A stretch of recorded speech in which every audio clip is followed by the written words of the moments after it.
Welcome again to Joe Stunner Boxing. There is a very good featherweight doubleheader on a top rank card over in America this coming weekend. And on the one hand, you've got Otabek Kolmatov fighting Ray Ford.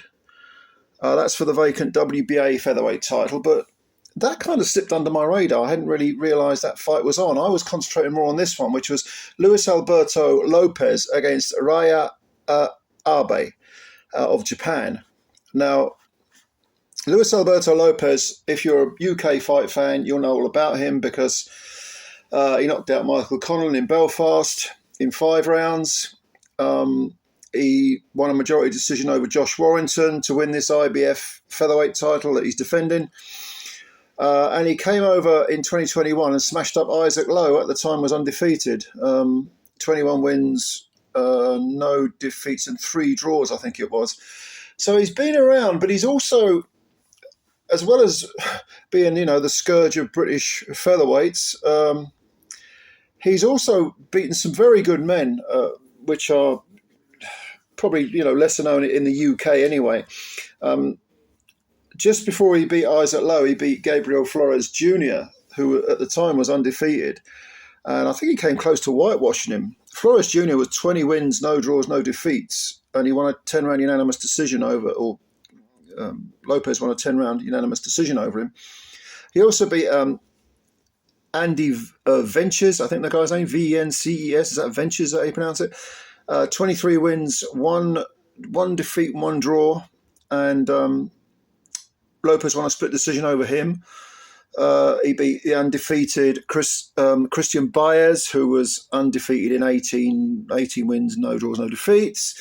Stopped him in 5 rounds. I mean, if you go through his record, he's beaten some very, very good men. And in fact, the 2 defeats on his record are to very, very tough men. Abraham Montoya, he lost a split decision to Montoya back in 2018. And Montoya, I think, has sort of settled into the gatekeeper role, but has never been stopped. He's got a few defeats on his record now, but he's never been stopped. And it's a tough ask for anyone, especially someone who, 5.5 years ago was still learning the game. I mean, he'd been at 24, 25 at the time, Lopez. So he probably, learned a lot from that fight. And he also lost to Ruben Villa, who, again, has taken on that sort of journeyman role since then. At the time, Villa was undefeated in 15. No draws, no defeats, 15 wins. And Lopez lost a unanimous 10-round decision, but he won a few rounds. And again, another learning fight. So, again, relentlessly, I will say this during these videos, defeats don't define you define you negatively unless you let them. So Lopez, as things stands, has 29 wins with 16 KOs, 2 defeats on points and no draws. Now, Reiya Abe of Japan, he's 30 years old and he's a southpaw. This is his first world title shot, and he's got a record of 25 wins with 10 KOs, 3 defeats, all on points and a draw. Now, he turned pro 11 years ago, 2013, I think it was. He lost his second pro fight, which was a unanimous decision over 4 rounds. He lost to a journeyman at some point over 6 rounds. That was a bad day at the office. And most recently, in 2019, he had the draw, which was a majority draw against Taikai Minamoto. I think all these fights that he's had have been in Japan. I think this is the first time out of Japan for him. But it was a majority draw against Minamoto, and then he followed that up with a unanimous decision 10-round defeat to Ryo Sagawa, who at the time was, I think, 7-1. So he was kind of an unsung guy. And then around about 2022, he started to put together a few good results. And they were all 12-round distance wins. So he won a 12-round unanimous decision against Hinata Maruta, who was 12-1-1. And that got him, I think, a WBO Asia Pacific featherweight belt or something. And I think he was Japanese champ and all. I think he'd He held the Japanese title before? I can't remember. I don't think so. Then he followed it up against Jinki Maeda, defended those two belts with a majority decision over 12. And then in his last fight, which was last year, his only fight of last year, he beat Kiko Martinez over 12. And that was Martinez's final fight. Now, Martinez, we all know about him. I mean, that was his final fight, but he had more lives than a whole row of cats. I mean, this guy was Martinez. Terrific career, but he didn't quite have enough left to defeat Reiya Abe. And that little string of results, those little 3 12-round wins, are what's probably got him this title shot against Luis Alberto Lopez. Now, as I say, he's a southpaw and doesn't hint at having a great deal of power. 10 KOs in, what was it, what did I say, 25, 10 KOs in 25 wins. Lopez, if you look at his knockout percentage, I mean, 16 KOs in 29 isn't outrageous, but quality of the opposition, I think, is better. His last fight was against Joet Gonzalez. He didn't really look at his best then, but he still got the job done. Gonzalez ain't a bad fighter, pretty good fighter. He's an orthodox fighter, Lopez. Same age as Abe, which is 30.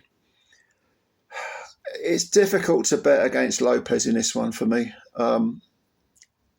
This, like I say, this is the top-ranked card. And I think when you consider that Lopez, is, like we've said, has fought in Britain, he's fought in America, he's fought in Mexico an awful lot. You know, he won't be intimidated by the big American crowd. This is the first time for Abe out of Japan. He's the away fighter, considered the away fighter. I only see one winner in this fight. And I've got a feeling that, well, I would be surprised if it wasn't Lopez, but what do I think? Have I got a feeling he stops him? I don't know, these Japanese kids are tough. I think if Lopez is really on it, I can see him stopping Abe.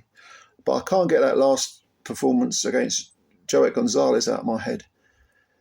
And Abe, having had 36 rounds in his last 3 fights, he knows how to navigate his way through 12 rounds.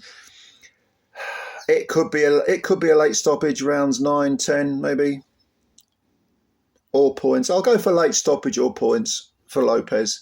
I haven't seen a great deal of Abe. I watched the Kiko fight and a couple of other odds and ends, and he looks competent. He doesn't look like one of the better Japanese fighters to me. But southpaw might give Lopez a few problems. There again, previous southpaws didn't. So I don't know. I mean, yeah, I can't make up my mind whether it's going to be points or late stoppage, but I definitely think that Luis Alberto Lopez wins this fight and retains his IBF featherweight title. Now, if you've seen more of Reiya Abe than I have, perhaps you can shed some light, give me an idea of how good he is. Like I say, from what I've seen, he's not too bad. He looks pretty good, pretty decent. Typical Japanese style, a little bit loose maybe. Defensively, well, these Japanese fighters, they always come forward and like to have a row, don't they? I wonder if Lopez stops him.